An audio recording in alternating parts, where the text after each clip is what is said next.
요즘 정치권을 보면 여야 간의 정쟁 못지않게 내부 갈등이 예사롭지 않습니다. 정도의 차이도 있고 성격도 다르지만 지방선거를 앞둔 각 당의 입장에서는 적지 않은 부담입니다. 정치부 이태희 기자와 뉴스더에서 각 당의 상황을 짚어보겠습니다. 이 기자, 먼저 여권에서는 김민석 총리와 유튜버 김어준 씨 간의 신경전이 계속되고 있는 것 같아요. 총리실이 직접 대응에 나서면서 판이 좀 커지는 것 같습니다. 네, 발단은 김어준 씨의 발언이었습니다. 자신의 유튜브에서 이재명 대통령이 순방으로 자리를 비운 사이 중동 사태에 대응하는 김 총리의 모습이 미흡했다고 비판한 건데요. 직접 들어보시죠. 기민하게 대응하는 국무회의도 없어요. 그런 리더의 부재가 불안감을 더 증폭시켰을 거라고. 아빠 없는 자식 같은 느낌이잖아요. 네.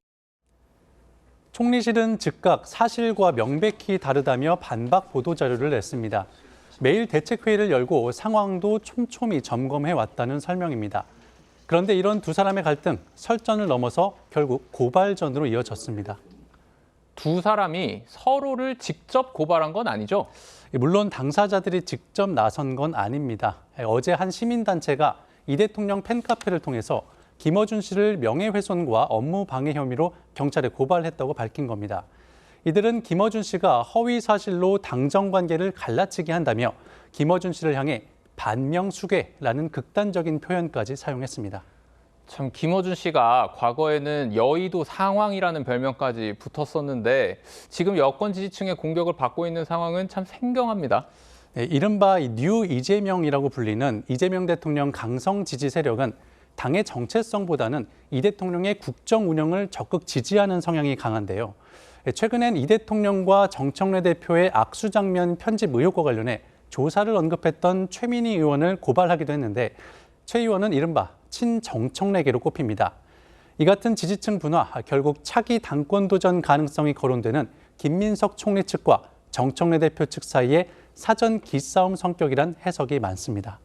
민주당이 벌써부터 차기 당권까지 눈길이 가 있다는 것은 어떤 면에서는 그만큼 여유가 있다는 뜻이 아닌가 싶습니다. 반면에 국민의힘의 상황은 당장 지방선거를 앞두고 당의 노선을 정하는 그 내홍도 아직 벗어나지 못하고 있죠. 네, 오늘 오세훈 서울시장이 마지막 호소라는 글을 올렸습니다. 네.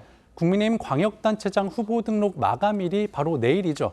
이 시점에 마지막을 언급했다는 건 사실상 배수의 진을 치겠다는 메시지로 읽힙니다.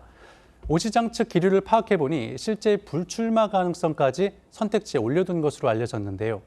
이른바 윤 어게인 기조로는 선거 승리가 어렵다고 보고 당 지도부의 변화가 없다면 차라리 지방선거보다 당권에 도전하는 등 새로운 길을 모색하는 승부수를 던질 수도 있다는 해석이 나옵니다. 그런데 현직 시장이자 유력 후보인 오 시장이 만약에 이탈을 하게 된다면 국민의힘으로서는 경선 자체에 대한 동력이 떨어질 수 있을 텐데요. 당 지도부의 분위기는 좀 어떻습니까? 장동혁 대표 측은 공식 대응을 자제하면서 침묵하고 있습니다. 내일까지 별도의 메시지를 내지 않을 가능성이 크다는 분위기인데요. 하지만 속내는 복잡합니다. 네. 최근 윤리위 징계에 대한 배현진 의원의 가처분이 법원에서 인용된 뒤 지도부도 위기감을 체감하는 분위기입니다.